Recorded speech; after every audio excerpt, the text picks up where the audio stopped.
Team आज हिंदुस्तान के चारों धामों में एक गंगोत्री धाम पहुंची है। उत्तराखंड के जो 4 धाम हैं, गंगोत्री धाम, यमुनोत्री धाम, केदार धाम और बद्रीनाथ, इन चारों धामों में एक इस समय गंगा मैया का जो उद्गम क्षेत्र है गंगोत्री, वहां पर हम पहुंचे हैं और आप देख सकते हैं कि कितनी भीड़ श्रद्धालुओं की है।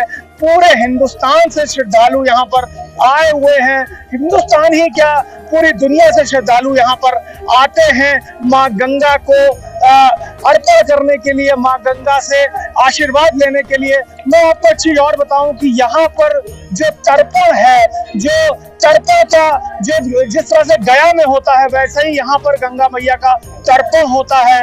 नीचे लोग अपनी पिंड दान करते हैं और जो सबसे इम्पोर्टेंट चीज है वो ये है माँ गंगा का यहाँ से निकलना। भागीरथी ऋषि ने यहाँ पर तपस्या करी थी और तपस्या करने के बाद यहाँ पर माँ गंगा इसी जगह पर धरती पर आई थी और यहीं से माँ गंगा होती हुई यहाँ के बाद देवप्रयाग, उसके बाद हरिद्वार, उसके बाद हर की पेड़ी, ऋषिकेश होते हुए गढ़मुक्तेश्वर। माँ गंगा की गोद में बसी गंगोत्री धाम की वादियों में एक बार फिर आस्था उमड़ पड़ी है। उत्तराखंड के उत्तरकाशी जिले में समुद्र तल से 10,000 फीट की ऊंचाई पर स्थित ये धाम आज भी उतना ही पवित्र और जीवंत है जितना शास्त्रों में वर्णित है। चारधाम यात्रा के तीसरे पड़ाव के रूप में गंगोत्री धाम में इस समय हजारों श्रद्धालु मां गंगा के दर्शन को पहुंच रही हैं। अक्षय तृतीया पर खुले कपाटों के बाद से यहाँ का धार्मिक माहौल पूरी तरह से भक्तिमय हो चुका है।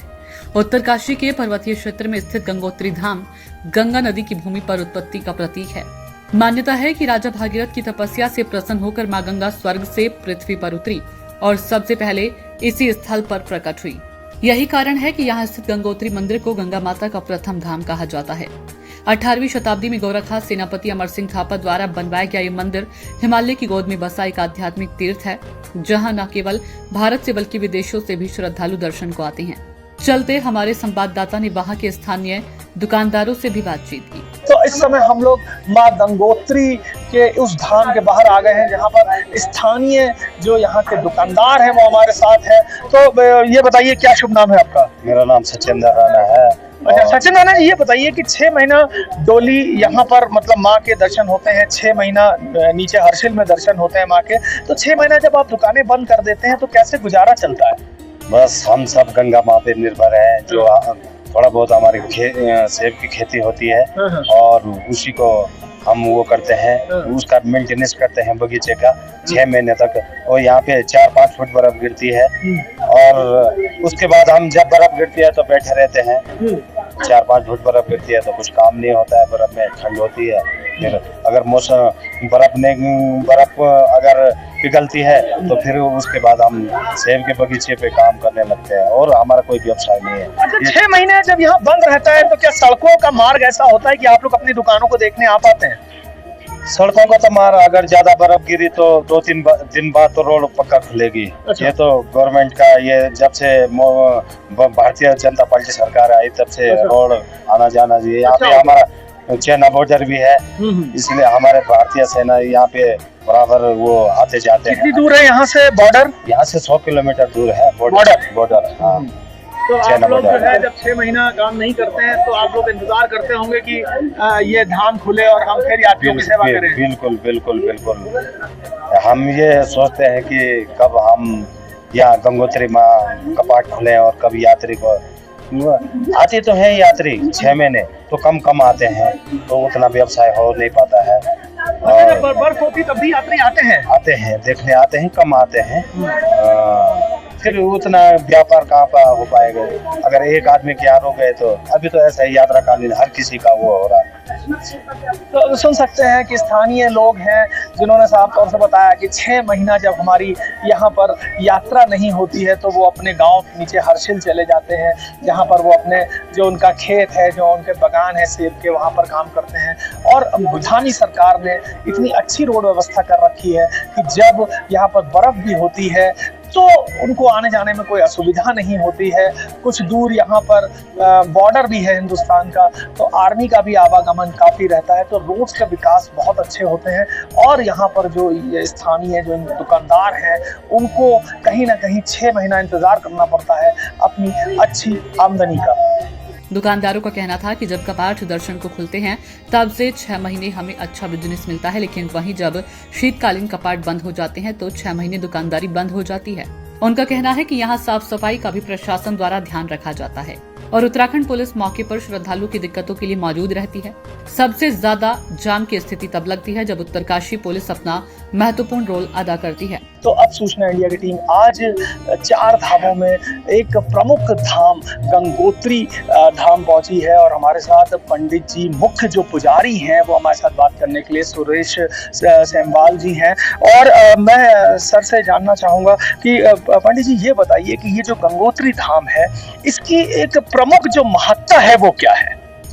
गंगा गंगेति उर्याति उजराणां तथैरपि मुच्यते सर्व पापभ्यो विष्णुकं च गच्छति। ऐसी वहाँ पर पावनी भागीरथी गंगा जो कल करते हुए गंगोत्री धाम से निकलती है और उसकी महत्ता ये कि महाराजा भगीरथ ने इसी स्थान पर 5500 वर्ष तपस्या की और अपने पुरखों के उद्धार के लिए माँ पतित पावनी भागीरथी गंगा को यहाँ धराधाम पे लाया। और यहाँ पर जो व्यक्ति स्नान करता है, पूजन करता है, तर्पण करता है और मुख्यतः यहाँ का जो महत्व है वो तर्पण का है, क्योंकि आप देखिए पिंड आप कहीं भी कर सकते हो, लेकिन तर्पण का जो विधान है केवल गंगोत्री धाम में ही है। आप गंगोत्री धाम में आए और तर्पण करें और साथ ही यहाँ का जो गंगा जल है, अगर आप रामेश्वर जाना चाहें तो केवल गंगोत्री का ही जल रामेश्वर चढ़ता है।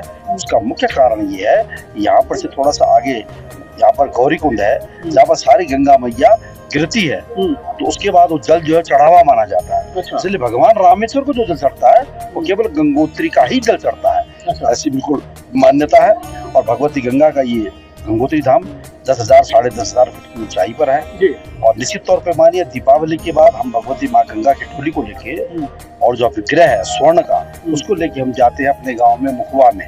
वहाँ माँ गंगा की शीतकालीन पूजा होती है। अभी वहाँ देश के हमारे यशस्वी प्रधानमंत्री वहाँ पधारे थे, उनका बहुत बहुत धन्यवाद। और उनके आने से बिल्कुल यात्रियों की वो काफी लाइन लग गई है और वहाँ पर यात्री बहुत बड़ी मात्रा में वहाँ पर आ रहा है। तो शीतकाल में भी दिवाली के बाद माँ भगवती गंगा के दर्शन वहाँ करते हैं। और अक्षय तृतीया को माँ भगवती गंगा के जो दर्शन है वो गंगोत्री धाम में प्रारंभ हो जाते हैं, उसी दिन कपाट खुलता है। अक्षय तृतीया कभी अप्रैल में कभी मई में जब भी आए, ये हमारा निश्चित तिथि है कि अक्षय तृतीया में व्यक्ति आए। और साथ ही माँ भगवती गंगा का ये जो प्रांगण है, जो स्थान है स्वच्छ और निर्मल है। और मैं तो चाहूंगा सबसे पहले संदेश सब सारे देशवासियों को माँ भगवती गंगा को बिल्कुल स्वच्छ रखें, निर्मल रखें। किसी प्रकार का गार्बेज, कूड़ा करकट यहाँ से कहीं तक हो। मैं तो सरकार से भी निवेदन करना चाहूंगा कि तमाम जितना सेल्टर्स के और जितने कानपुर में जगह जगह चमड़े के जो पानी गंगा जी में जाता है वही प्रदूषित करता है, जबकि माँ गंगा में अथाह शक्ति है। बैक्टीरिया फेज जो होते हैं जो गंगा जी इतने ताकतवर है जो खत्म कर देते हैं, लेकिन फिर भी माँ गंगा हमको यहाँ से गंगा सागर तक पाल रही है। करोड़ों लोग पल रहे हैं। आप सब लोग गंगोत्री धाम पधारे, आप सबका बहुत स्वागत। जय गंगा। एक और प्रश्न था कि इस धाम के ऊपर एक गोमुख है, वहाँ का क्या महत्व है? निश्चित तौर में मैं बताऊं, गंगोत्री का अर्थ है गंगा उतरी, तस्य नाम गंगोत्री। तो माँ गंगा यही उतरी। कालांतर में वो ग्लेशियर बर्फ का यहीं पर था। गो माने पृथ्वी होता, गाय नहीं है। अच्छा, गो माने पृथ्वी, जो पृथ्वी पर भाग रही है, दौड़ रही है, वो माँ भगवती गंगा का गौ का जो अर्थ है वो ये है। गौ धातु का अर्थ है दौड़ना, भागना। तो माँ भगवती गंगा का कभी कालांतर में यही स्थान था, यहीं पर राजा भगीरथ ने तपस्या की। और अभी कुछ समझिए क्लाइमेट के कारण है, जो भी व्यवस्था हो, ग्लेशियर काफी पीछे जा रहा है और कलयुग का भी प्रमाण है। ऐसा माना जाता है कि कलयुग के अंत में पतित पावनी भगवती गंगा जो है नाग लोग ले जाएंगे, ऐसी व्यवस्था है। तो जब तक गंगा जी को बचा सके हम भी उसके लिए प्रयास करें, क्योंकि माँ हमारी जीवन दायिनी है, सारे देश को बचा रही है। इन सबको के साथ आप सबका धन्यवाद। जय गंगा। एक प्रश्न और है महाराज जी की जो धामी सरकार है उसने उनके यहाँ पर आने के बाद पुष्कर सिंह धामी मुख्यमंत्री हैं, आपको क्या लगता है क्या क्या बदलाव हुए हैं इस धाम में? देखिए ऐसा इसमें दो राय नहीं है। पुष्कर सिंह धामी, धाकड़ धामी बोलते हैं उनको, अच्छा है। अब बात को सुनता है, काम करता है। अभी हमारे पूरे घाट बह गए थे तो उन्होंने, मैंने कहा जब, तो उन्होंने यहाँ से 40 करोड़ रुपए का फंड हमारे लिए यहाँ दिया और घाट का तुरंत काम शुरू हो गया, बहुत क्विक हुआ। और जितना भी व्यवस्था थी यहाँ का जिलाधिकारी ने भी, यहाँ के प्रशासन ने, पुलिस ने, सब ने बहुत ताकत लगाई। बहुत अच्छा है। हमारे धाम की यात्रा को, चारों धाम में आप जाएंगे, सबसे स्वच्छ और निर्मल, और यहाँ की जो पुलिसिंग व्यवस्था है और जो यहाँ के घाट की व्यवस्था है, उसमें जिलाधिकारी, यहाँ के एसपी, तमाम जितना प्रशासन है, उनका बहुत धन्यवाद है। उन्होंने बड़े ढंग से इसको कार्यक्रम को किया। अभी आपको क्या लगता है सरकार की तरफ से और क्या क्या ऐसी चीजें हैं जो होनी चाहिए और अभी तक नहीं हो पाई हैं? बस निश्चित तौर पर रोडें अच्छी हो जाए। अच्छा, रोड का विकास, क्योंकि क्या है कि पुलिस को व्यवस्था को बनाने में बड़ी दिक्कत आती है, ट्रैफिक जाम हो जाता है, तब भी पुलिसिंग ने बड़ी अच्छी व्यवस्था करी, जगह जगह रोक के उनको थोड़ा बैरिकेड करके भेज रहे हैं, तो ये बहुत अच्छी व्यवस्था। लेकिन रोडों को चौड़ी होना जरूरी है। तो मेरा तो यही निवेदन है कि रोडें अच्छी हो, चौड़ी हो जाएं, और हमारे मुखबा और जांगला की जो, मैं जहाँ माँ गंगा शीतकाल में रहती है, शीतकाल में जहाँ निवास करती है, वहाँ से 3 किलोमीटर का, 2.5 किलोमीटर का पैच है जिसको अभी तक नहीं बनाएगा, जो बड़ा दुर्भाग्यपूर्ण है। क्योंकि गंगा मैया का रास्ता ही है, तो उस रास्ते से हम विकट रास्ते से गंगा मैया की डोली को लेकर आते हैं। तो हम तो, हमारी तो प्रशासन से आपके माध्यम से ये है कि मुखबा जांगला रोड बने, इसके लिए हमने मुख्यमंत्री जी को कह दिया, माननीय प्रधानमंत्री से भी निवेदन कर दिया, तो ये बन जानी चाहिए, ऐसा मेरा निवेदन। तो ये थे मंदिर के मुख्य पुजारी।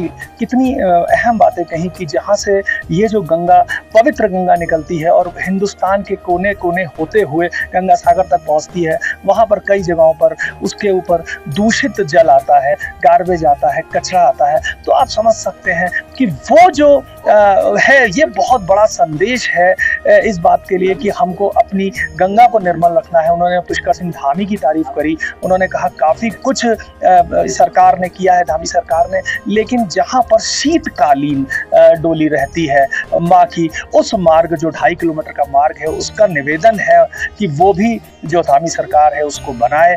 और आगे भी ये जो धाम है, इसमें श्रद्धालु आते रहेंगे, लोग यहाँ पर दर्शन करते रहेंगे, लाभान्वित होते रहेंगे।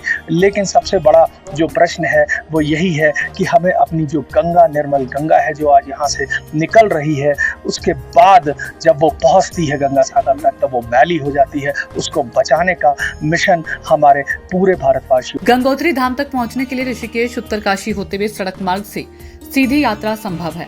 वहीं गौमुख के दर्शन के इच्छुक यात्रियों को ट्रैकिंग करनी पड़ती है, जो गंगोत्री से लगभग 18 किलोमीटर दूर स्थित है। यहाँ कर मन को शांति मिलती है। माँ गंगा के दर्शन जीवन को सार्थक बना देती हैं। प्रशासन ने ठहरने और खाने की अच्छी व्यवस्था की है, चूंकि गंगोत्री समुद्र तल से लगभग 3100 मीटर की ऊंचाई पर स्थित है। इसलिए यहाँ आने वाले श्रद्धालुओं को ऑक्सीजन की कमी या ऊंचाई जनित बीमारियों से सतर्क रहने की सलाह दी जा रही है। प्रशासन ने इस वर्ष मेडिकल कैंप, रेन शेल्टर और कंट्रोल रूम जैसी व्यवस्थाएं भी की। गंगोत्री न केवल माँ गंगा का धाम है, बल्कि भारत की आध्यात्मिक चेतना का केंद्र भी है। यहाँ की शांत वादियों में बहती भागीरथी की धारा भक्ति और विश्वास के स्वर में एक नई ऊर्जा का संचार करती है। गंगोत्री धाम 4 धामों में से एक है और देवी गंगा की उत्पत्ति स्थल के रूप में श्रद्धालु के लिए अत्यंत पावन माना जाता है। हम लोग गंगोत्री में उस स्थान पर आ गए हैं जहां मैं आपको गंगा दिखाऊंगा कि कैसी अविरल धारा है। मैं अपने कैमरामैन से कहूंगा एक बार नीचे दिखाइए कि कैसी अविरल धारा है, कि ये जो मंदाकिनी है, जो भागीरथी है, जो आगे जाके देवप्रयाग में गंगा बनती है, वो किस तरह से निकलती है। आप इस तरफ देखिए जहाँ पर मंदिर है, मंदिर परिसर के पीछे का ये दृश्य है। आप देखिए कितनी तेज बहाव है इस गंगा का, हर हर गंगा करती हुई। ऐसा लगता है कि हर हर की यहाँ पर धुन सुनाई दे रही है। और ये जो गंगा है ये यहाँ से निकलकर देवप्रयाग पहुँचती है और वहाँ पर ये गंगा बनती है। लेकिन जहाँ से इसका उद्गम है वहाँ पर ये भागीरथी है। और आप देख सकते हैं कि क्या दृश्य है इस तरह के गंगा का। और जब ये गंगा कलकत्ता पहुँचती है तो इसके हालात क्या होते हैं। लेकिन जहाँ पर इस समय हम लोग खड़े हैं वहाँ पर एकदम दूध जैसी ये गंगा है। थोड़ा पानी जरूर मटमैला है, बारिश हुई थी रात को, लेकिन अगर आप इसको देखेंगे, हाथ में उठाएंगे, तो ये पानी पूरी तरह से दूध का है। यही महत्ता है हमारे जो चारों धामों में एक है, वो है गंगोत्री धाम। और यहाँ से गंगा का ये जो उद्गम दृश्य है वो हम आप तक पहुँचा रहे हैं। मान्यता है कि राजा भागीरथ की तपस्या से प्रसन्न होकर मां गंगा स्वर्ग से धरती पर अवतरित हुई और सबसे पहले गंगोत्री में प्रकट हुई। इसे गंगा नदी के स्थलीय उत्पत्ति का स्थान माना जाता है, जबकि वास्तविक स्रोत गौमुख है, जो यहाँ से लगभग 18 से 19 किलोमीटर दूर है। गंगोत्री मंदिर का निर्माण 18वीं शताब्दी में गौरखा सेनापति अमर सिंह थापा द्वारा कराया गया था। वर्तमान में इसे उत्तराखंड सरकार और मंदिर समिति द्वारा संचालित किया जाता है। ये मंदिर उत्तरकाशी जिले में स्थित है। समुद्र तल से लगभग 3100 मीटर की ऊंचाई पर गंगोत्री ग्लेशियर से निकलने वाली भागीरथी नदी के किनारे पर स्थित है। गंगोत्री धाम के कपाट अक्षय तृतीया को खुलते हैं और भैया दूज को बंद होते हैं। इस साल 2025 में कपाट 10 मई को खुले हैं। दिल्ली से उत्तरकाशी तक सड़क मार्ग, फिर उत्तरकाशी से गंगोत्री तक सड़क के जरिए सीधी पहुंच। गंगोत्री में GMVN धर्मशालाएं, होटल और गेस्ट हाउस की सुविधाएं उपलब्ध है। तीर्थ यात्रियों के लिए लंगर और साधु संतों की व्यवस्था अलग होती है। ऊंचाई अधिक होने के कारण सांस संबंधी दिक्कत, बीपी की समस्या वाले यात्रियों को सतर्क रहना चाहिए। उत्तराखंड की पवित्र वादियों में स्थित गंगोत्री धाम, जहां आस्था की धारा हिमालय की ऊंचाइयों से बहती है, यहाँ पहुँचते ही मन शांत हो जाता है और आत्मा जैसे माँ गंगा की गोद में विश्राम पा जाती है। गंगोत्री सिर्फ एक तीर्थ नहीं, बल्कि करोड़ों लोगों की आस्था का प्रतीक है। इस वक्त दर्शन को श्रद्धालुओं की भीड़ उमड़ रही है और मौसम के बदलते मिजाज के बीच प्रशासन ने भी विशेष व्यवस्थाएं की है। जो वहाँ का समुद्र है, जहाँ गंगा सागर है, वहाँ जाकर मिल जाती हैं। इस बीच में यहाँ पर तो गंगा बहुत साफ निर्मल निकलती हैं, लेकिन जब वो पहुंचती हैं गंगा सागर तो काफी मैली हो जाती है। इसके लिए भी हम लोगों को कुछ प्रयास करने होंगे। लेकिन मैं आपको बताऊं कि जहां से गंगा का उद्गम हो रहा है, ये जो गंगोत्री का क्षेत्र है, ये एक बहुत बड़ा हिंदुओं का तीर्थ है। यहाँ पर लोग बहुत दूर दूर से आ रहे हैं और यहाँ पर माँ गंगा की आरती करते हैं, माँ गंगा से आशीर्वाद लेते हैं। और ये जो मंदिर है, ये काफी पौराणिक कथाओं में भी इसका जिक्र आता है कि ये गंगोत्री, यमुनोत्री, केदारनाथ, बद्रीनाथ, ये जिक्र आपको सभी पुराणों में मिलता है। तो आज इस समय हम लोग इस जो मंदिर प्रांगण है, यहाँ पर खड़े हैं, यहाँ की भव्यता देख रहे हैं। शीतकालीन में ये मंदिर 6 महीने के लिए बंद हो जाता है। माँ की डोली नीचे रहती है क्योंकि यहाँ पर पूरी तरह से बर्फ आ जाती है और सिर्फ मंदिर के 2 पुजारी ही यहाँ पर रहते हैं। उसके बाद जब अक्षय तृतीया आती है, तब अक्षय तृतीया पर यह मंदिर दोबारा यहाँ पर पूजा मंचोच्चारण के साथ यहाँ पर खुलता है। अभी कुछ दिन पूर्व प्रधानमंत्री नरेंद्र मोदी भी यहाँ पर आए थे और उस स्थान भी गए थे जहाँ 6 महीने के लिए माँ की जो डोली है वो रहती है। यहाँ के जीर्णोद्धार के लिए पुष्कर सिंह धामी, जो कि मुख्यमंत्री हैं, उन्होंने अभी 40 करोड़ रुपए दिया है, जिससे कि मंदिर का जो घाट है उनका वहाँ पर जो जीर्णोद्धार किया गया है, जीर्णोद्धार करके यहाँ पर जो श्रद्धालु आते हैं उनको नहाने में आसानी हो रही है। और ये जो मंदिर परिसर है, ये काफी प्राचीन और काफी भव्य मंदिर परिसर है, गंगोत्री धाम। सूचना इंडिया के सभी दर्शकों को बधाई। अब आप सूचना इंडिया देख सकते हैं जियो टीवी चैनल नंबर 4053 पर भी। साथ ही सूचना इंडिया के सभी सोशल प्लेटफॉर्म इंस्टाग्राम, फेसबुक और ट्विटर से जुड़े और पाएं आपके क्षेत्र से जुड़ी हर एक खबर।